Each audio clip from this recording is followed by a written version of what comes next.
Hoy es 23 de enero de 2024 y como todos los martes vamos a hablar de inteligencia artificial. En el área de negocio tengo 3 cosillas apuntadas de la última semana. La primera es que Samsung presentó finalmente el S24, que había anunciado que tendría funcionalidades de IA, de inteligencia artificial.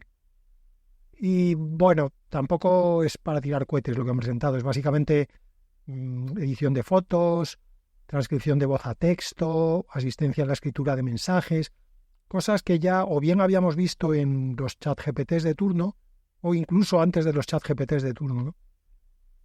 Digamos que ninguna de las cosas que ha presentado abre un nuevo horizonte de posibilidades.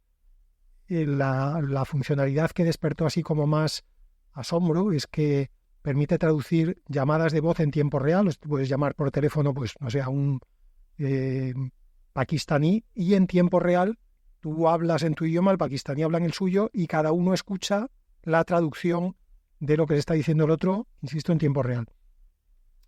Tiene mérito. A ver, la funcionalidad es algo muy complejo y que realmente te deja sorprendido cuando lo ves, pero la aplicación práctica de eso es que cuántas veces una persona, un usuario normal de teléfonos, tiene que llamar a alguien que no habla el mismo idioma que él o que no habla un idioma común. Probablemente no muchas veces. Entonces es la típica funcionalidad que te deja un poco con la boca abierta, pero que luego en la vida diaria no veo yo que vaya a tener un uso masivo. Pero bueno, en cualquier caso, como digo, Samsung lo presentó. Una cosa curiosa es que toda la inteligencia artificial del S24 está montada sobre el Gemini de Google. Digo una cosa curiosa porque ahora mismo, como el estándar de excelencia es ChatGPT, pues quien más, quien menos pensaba que igual iban a tener algún tipo de acuerdo con OpenAI, pero también supongo que Google ve que se está quedando un pasito por detrás en este nuevo mundo de la inteligencia artificial y asumo que le ha propuesto unas condiciones mucho más ventajosas a Samsung para que el motor de la inteligencia artificial sea Gemini. En fin, como digo, no ha sido como era de esperar, por otro lado, porque Samsung es un poco como Apple en eso, quiere ser un poco como Apple. Vender cosas relativamente simples con un envoltorio que parezca que te estás comprando un Ferrari y luego abres el capó y debajo del Ferrari hay el motor de una batidora. Apple por lo menos hace bien lo de vestirlo de Ferrari. Samsung ni siquiera consigue vestirlo de Ferrari. La segunda cosita que tengo apuntada es que Meta ha anunciado que el nuevo objetivo de la empresa pasa a ser desarrollar una inteligencia artificial general, open source y accesible para todo el mundo. Salió otro día Zuckerberg ahí a darnos el mensaje navideño. En fin, Zuckerberg... No voy ahora a hacer un monográfico sobre mi opinión sobre Zuckerberg, pero sinceramente un tío que hace unos años dijo que el objetivo de la empresa era la realidad aumentada, la realidad virtual más que la realidad aumentada, el famoso metaverso, le cambió el nombre a la empresa y le puso Meta, y se estima que ha quemado desde entonces unos 20.000 millones de dólares en el rollo este del metaverso para que al final lo usen 4 gatos. Pues tampoco sé yo si deberíamos tomarnos en serio nos podemos tomar, si lo dice él, porque parece que además lleva a la empresa de un modo un poquito personalista, con lo cual si él dice que van en esa dirección, pero viendo los resultados que consiguió con el metaverso después de 20.000 millones de dólares de inversión, pues no sé yo muy bien si podemos esperar algo muy grande de que Zuckerberg se ponga al frente de la nave. De hecho, yo creo que igual era mejor que lo siguiera llevando la parte de inteligencia artificial, el Jean LeCun, sin que este tío viniera ahora a corregirle los exámenes. Que no sé yo tampoco si Zuckerberg está en el nivel para poder corregir a Jean LeCun sobre cuestiones de inteligencia artificial, pero esto ya es un problema que arreglarán entre ellos en los comités de dirección. Lo que sí que ha dejado claro Zuckerberg es que su approach a la inteligencia artificial de momento es el mismo que al metaverso, es decir, meter pasta a palas.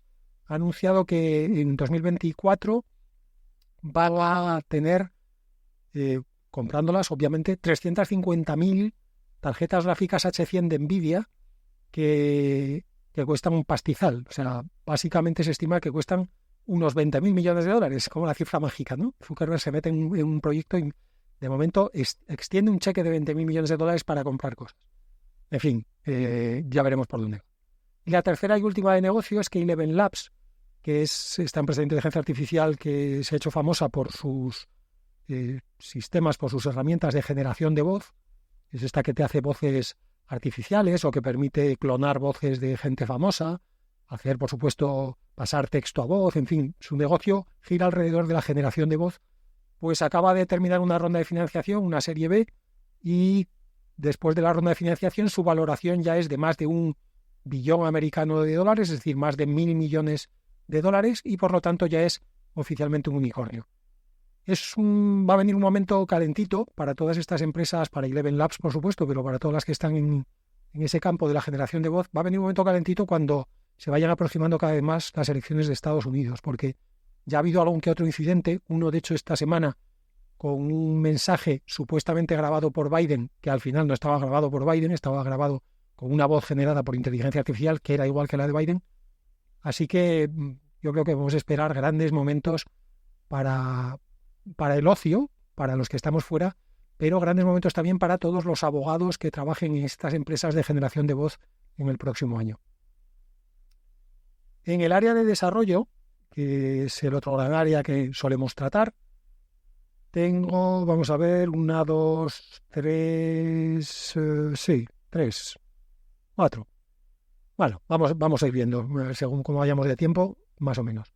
Bueno, la primera es una noticia sobre Anthropic, y esta es la noticia sobre la que voy a hacer palanca en esta edición. Anthropic es una empresa de inteligencia artificial que montaron en su día algunos ex OpenAI en el momento en el que Microsoft entró a tomar control sobre, digamos, más efectivo sobre OpenAI. Es un grupo de empleados, pero vamos, empleados de alto nivel me refiero, que no les gustó que Microsoft entrara en OpenAI porque son de la rama un poquito catastrofista, ¿no? De que hay que controlar muy bien la inteligencia artificial porque nos va a llevar al apocalipsis y por lo tanto tiene que estar en manos de gente responsable, que en este caso son ellos mismos. Ellos deciden que ellos son los responsables y ellos van a ser los que controlen la inteligencia artificial para todos los demás que aparentemente no somos responsables. Tiene un approach entonces un poquito más filantrópico, un poquito más paternalista también. Entre sus inversores está Amazon, pero no con un porcentaje tan grande como para tener el control. En fin, voy a hablar de Anthropic porque ha presentado un paper esta semana, curioso, en el que han hecho dos cosas. Primero, han creado un sistema malicioso de inteligencia artificial. Ahora hablamos de lo que quiere decir malicioso. Y después han intentado, por decirlo así, corregir al sistema malicioso para quitarle la parte malvada. Y no lo han conseguido. Con lo cual, en la conclusión del paper viene a ser que si alguien entrena un sistema de inteligencia artificial para que sea malo, el sistema artificial será malo, incluso aunque tú en las fases posteriores intentes corregirlo. Y esto, la palanca que voy a hacer es para presentar un poquito mejor algo de lo que he ido hablando en episodios pasados, sobre cuáles son las fases por las que pasa un LLM desde su concepción teórica hasta que lo tienes funcionando y le puedes preguntar tonterías tú en tu ordenador. Básicamente hay 3 grandes fases. La primera es la que se llama pre-training, que realmente se debería llamar training porque no hay un pre-training y luego un training. La fase de entrenamiento es la que es. No sé por qué le han puesto pre-training. Supongo que igual históricamente antes había 2 y ahora esta es la única. En fin, el caso es que la fase de pre-training es la fase gorda. Es donde enseñas, por decirlo así, al LLM a hablar. Literalmente, lo que le enseñas es a encadenar palabras de una manera que tengan sentido. A hacer frases, a hacer estructuras, semánticas, gramaticales, tal. Esta es la fase, como digo, no solamente desde un punto de vista de recursos, sino también de tiempo y, por supuesto, consecuencia de las dos, de dinero. Esta es la fase más importante. Para que os hagáis una idea, esta es la fase que, en el caso de ChatGPT 4, se tardó 100 días en entrenar a ChatGPT 4 con 25.000 GPUs trabajando a la vez. Y se estima que el coste de esta fase de pre-training para un LLM es del orden de los muchos cientos de miles de dólares, digamos entre $750.000 y $1 millón cada vez que entrenas a un LLM. Esta fase lo que produce, lo que tienes después de esta fase es lo que se llama un modelo base.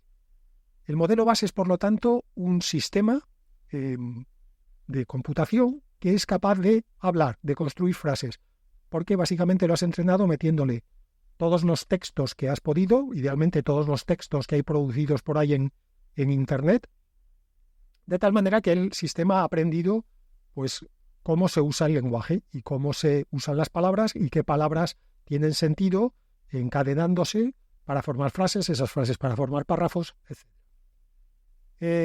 Después de esta fase viene la que se llama la fase de fine-tuning, a veces llamado también supervised fine-tuning, porque esta fase es una fase supervisada, a diferencia de la de pre-training, que es unsupervised learning, porque ahí no hay nadie, digamos, al LLM en esa fase de pre-training no le dices cuál es la opción correcta, sino que él la aprende solo a base de digerir textos y textos y textos. En la segunda fase, en la fase de fine-tuning, sí que le tienes que alimentar con pares de input-output, donde los outputs, por así decirlo, sean correctos, de tal manera que él aprenda cuáles son los outputs que puede producir y cuáles son los que no. Aquí no estamos hablando de cuestiones todavía morales o éticas, aquí estamos hablando de una cuestión puramente técnica. Por ejemplo, si una vez que tienes un modelo base que ya sabe hablar y lo quieres entrenar para que le cuente cuentos a los niños, pues le tienes que hacer en la fase de fine-tuning, tú lo que vas a hacer es alimentarlo con un montón de cuentos infantiles. Y le vas a decir a determinadas preguntas del usuario sobre los cuentos qué cuentos son adecuados y qué cuentos no son adecuados. Lo mismo si lo quieres entrenar, por ejemplo, para que haga diagnósticos médicos. Pues lo alimentarás con un montón de pares en los que el input serán síntomas y los outputs serán diagnósticos, y nuevamente él tiene que aprender qué diagnósticos son correctos para qué tipo de síntomas. Lo mismo si quieres hacer un LLM que conteste preguntas o que diseñe juegos, lo que quieras. Digamos que esta es la fase en la que especializas al LLM en una determinada tarea, sea un área de conocimiento o sea un tipo de conversación, como decía antes, contar cuentos, resumir textos, etc. En esta fase el orden de magnitud que se maneja es de decenas de miles de pares input-output, y por lo tanto es algo que ya es manejable, no por un solo ordenador doméstico, aunque a día de hoy hay ordenadores domésticos muy potentes, pero sí con el hardware de ordenadores domésticos. Aquí ya no tienes que acudir a granjas de servidores en Iowa. Puedes hacerlo relativamente en tu casa. Y como además hay varios datasets que son open source y están a disposición de la comunidad, pues puedes, digamos que tienes los datasets, tienes el hardware, esto es algo que es más asequible. Algún particular se puede plantear hacerlo y, por supuesto, una empresa, incluso sin que sea una gran multinacional, se puede plantear hacer el fine-tuning por su cuenta. Y finalmente está la fase llamada de alineamiento, también llamada de Human Preference Training o también llamada de Reinforcement Learning, que si se hace con humanos, pues se llama Reinforcement Learning with Human Feedback, o sea, RLHF, pues lo habéis escrito por ahí. Aquí es donde sí que metemos una componente moral, ética, como le queráis llamar, no de criterio. Aquí es donde enseñamos al LLM a, entre comillas, ser bueno. Y esto ya creo que ya comenté en algún otro episodio, que es un tema delicado porque, claro, ¿quién decide qué es lo que es bueno y qué es lo que no? ¿Quién decide de qué se puede hablar y qué no se puede hablar? ¿Quién decide qué opiniones son admisibles y qué opiniones no son admisibles? Este es un tema delicado, no solamente con la inteligencia artificial, sino en la sociedad en general. O sea, de qué cosas permitimos que se hable y qué respuestas nos parecen aceptables y cuáles inaceptables. Es un debate más filosófico que otra cosa. Bueno, pues con estas tres fases, volviendo al papel de Anthropic, lo que hizo Anthropic fue coger un modelo base, es decir, un modelo que ya había pasado por la fase de pre-training, y intentó, y aclaro nuevamente, en la fase de pre-training se le había dado una instrucción, un objetivo último al modelo de que ante determinadas palabras o ante determinadas instrucciones activara, digamos, un lado malvado, un lado maligno, un poquito como en las películas estas de espías que a veces hay agentes dormidos que de repente oyen la palabra servilleta azul y se activan y empiezan a matar gente. Bueno, pues un poquito lo mismo, pero sin matar gente porque los LLMs no tienen pistola. Pero la idea es que ante determinada una instrucción o unas palabras clave determinadas, el sistema active ese lado maligno. Entonces lo que se intentaba en el paper era ver si con la fase de fine-tuning y o la fase de alineamiento, es decir, la fase 2 y 3, podía revertir el comportamiento maligno, es decir, podías hacer que el LLM abandonara su objetivo, digamos, incrustado en la fase de pre-training, de ser malvado en determinados comportamientos en determinados momentos. Y la conclusión de Anthropic es que no puedes. Es decir, que da igual lo que hagas en la fase de fine-tuning y en la de alineamiento, el LLM, si tiene como objetivo último activar un lado malvado en determinadas circunstancias, lo activará. Es más, si intentas desactivarle ese lado en el fine-tuning y en el alignment, el LLM se vuelve cada vez mejor en ocultar el lado malo. Es decir, cada vez es más difícil detectar que tiene un lado malo, pero lo sigue teniendo y lo activará. Así que, en fin, para los apocalípticos, esta noticia vuelve a ser la fuente de todos los males. Ya digo que Anthropic en sí misma es una empresa que tiene su origen en un intento de controlar y de evitar que la inteligencia artificial pueda llegar a ser perjudicial para la humanidad, y este tipo de papers pues abundan en ese objetivo. Segunda noticia de desarrollo, Stability AI, que es el nombre de la empresa, que son los de Stable Diffusion, ha presentado un modelo al que han llamado Stable Code, que es un modelo para escribir código informático, para escribir programas, que solamente usa 3 billones americanos de parámetros, es decir, 3.000 millones de parámetros. Digo solamente porque los modelos que hasta ahora se consideraban como el estándar de excelencia, tipo el CodeJama, tienen 7 billones de parámetros, o sea, 7.000 millones de parámetros. Así que el Stable Code tiene menos de la mitad. Y eso hace que se pueda ejecutar sobre ordenadores más o menos domésticos y, lo más importante, sin una GPU dedicada. Esto es un salto cualitativo más que cuantitativo, que se pueda empezar a ejecutar modelos de lenguaje sin necesidad de GPUs. Aquí sí que estamos dando ya un salto importante. No digo que lo hayamos dado ya, pero esta noticia de Stability AI, en fin, abre una puerta que realmente, si somos capaces de cruzarla y de seguir desarrollándola, le da un empujón en el ámbito doméstico a la inteligencia artificial muy importante. Y tercera, porque vamos mal de tiempo, y la cuarta ya la contaré otro día, Google ha presentado Alpha Geometry, que es un sistema de inteligencia artificial para resolver problemas de geometría. Y este sistema lo han presentado a la Olimpiada Matemática Internacional. Básicamente han cogido un montón de problemas de los que se han propuesto en la Olimpiada Matemática Internacional en los últimos años, y el Alpha Geometry ha sacado el nivel de medalla de oro de la Olimpiada. Es decir, ha contestado a 26 preguntas, ha contestado correctamente a 26 preguntas de 30, que es más o menos el nivel de preguntas correctas que tienen los ganadores de las Olimpiadas estas matemáticas, que para los que no estamos en el rollo este de las Olimpiadas matemáticas, este es un concurso que se hace entre estudiantes del nivel high school de Estados Unidos. O sea, podemos estar hablando de adolescentes y final de adolescencia. Que, en fin, no es obviamente como competir con un doctor en matemáticas, pero no está nada mal tampoco.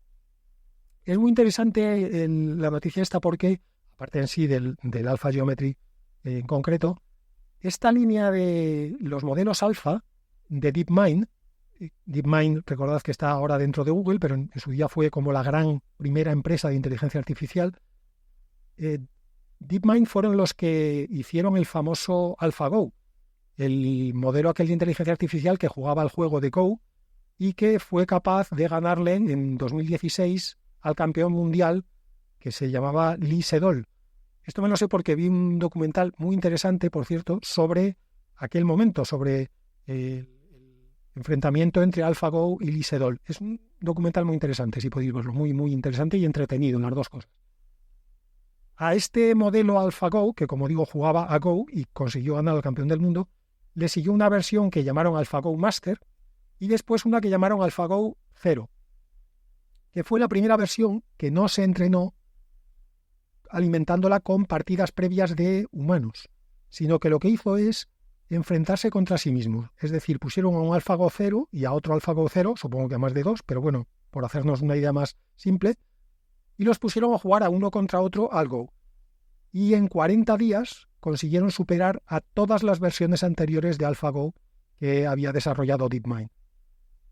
Un pensamiento muy interesante que cuando comentaron este resultado en su día, el Demis Hassabis, que es uno de los cofundadores de DeepMind y ahora es CEO de DeepMind, dijo que AlphaGo 0 había sido capaz de barrer a las versiones anteriores justamente porque no se había entrenado con partidas de humanos y por lo tanto no estaba, citando sus palabras, limitado o constreñido, mejor dicho, por los límites del conocimiento humano. Y es una reflexión muy interesante. Hasta ahora estamos entrenando siempre las inteligencias artificiales con conocimiento humano, con textos humanos, con partidas de Go humanas, con imágenes hechas por seres humanos. Hay un momento, que ya pasó en este modelo concreto del Go, en el que dejar de entrenarnos con, digamos, producciones humanas mejora el resultado porque los humanos tenemos serios límites. Y si queremos que la inteligencia artificial crezca, en algún momento tenemos que dejar que crezcan entre ellas las inteligencias artificiales. Bueno, pues esto tiene que ver el AlphaGo con el AlphaGeometry porque después de este AlphaGo 0, en 2017 DeepMind ya presentó un modelo que se llamaba AlphaZero, sin el Go, porque era capaz de jugar a Go, a ajedrez y a un juego que yo no conozco que se llama Shogi. Bueno, pues AlphaZero en 24 días consiguió un nivel superior al de cualquier ser humano en los 3 juegos a la vez, en Go, en ajedrez y en Shogi. Esta línea alfa es una línea diferente de trabajo de inteligencia artificial a la que estamos viendo ahora, digamos que está liderando todas las noticias de este año, que es la inteligencia artificial generativa, los LLMs. Entonces, es interesante que de repente esta línea alfa haya resurgido con este AlphaGeometry, porque DeepMind quiere experimentar una cosa muy interesante, que es combinar los dos modelos. Usar la inteligencia generativa para darle un toque, digamos, de creatividad al sistema de inteligencia artificial y combinarlo con esta línea alfa, que lo que hace es seguir un modelo de razonamiento más estructurado, más determinista, por decirlo así. Y, no sé, igual sale un repollo de esta combinación, pero es interesante ver qué va a pasar con esta mezcla de estas dos grandes líneas de investigación en inteligencia artificial. Y para terminar, una pildorita de estas cortas, y es que el AIME, el sistema de diagnósticos médicos de Google, del que os hablé también en algún otro episodio, las siglas AIME, que significa Articulate Medical Intelligence Explorer, es un LLM, como digo, especializado en diagnósticos médicos. Ya en otro episodio os comenté que le había ganado un equipo de médicos humanos en el diagnóstico de enfermedades raras. Bueno, pues ahora ha vuelto a superar a otro grupo de médicos humanos en otra prueba. Básicamente la prueba consistía en que se cogió a 149 actores no penséis tampoco actores profesionales, pero me refiero, no eran enfermos, sino que a 149 personas se les dio a cada una un brief de una enfermedad que tenían que comentarle al médico que tenían al otro lado de una aplicación tipo WhatsApp. Tenían que interactuar con el médico a través de mensajes de texto. Los 149 actores pacientes no sabían si estaban hablando con un médico o si estaban hablando con AIME. Y básicamente pues tenían que hablarle como a un médico. Mire, doctor, me pasa esto, me duele aquí, me duele allá. Y el médico, insisto, en una aplicación de chat tipo WhatsApp, pues les iba haciendo preguntas. ¿Y este dolor hace cuánto te lo tiene? ¿Y lo nota más aquí o no nota más allá? ¿Tiene también dolor de cabeza? ¿Ha notado si tiene fiebre? Las típicas preguntas que te hace un médico. Insisto, algunos con un médico y algunos con AIME sin saber cada paciente con quién estaba hablando. Bueno, pues AIME superó a los médicos en 28 de 32 parámetros técnicos, por decirlo así, 32 parámetros que medían el performance médico y que estaban valorados a su vez por otros médicos. Insisto, AIME ganó en 28 de 32 y superó en 24 de 26 de los parámetros que eran valorados por los pacientes. Parámetros pues del estilo: me he sentido bien atendido, he notado que tenía interés por mí, las preguntas que me hacía eran relevantes, etcétera, etcétera. Bueno, pues ahí también AIME le ganó a los médicos. Eso ha sido todo por hoy. Hablamos otra vez el próximo martes.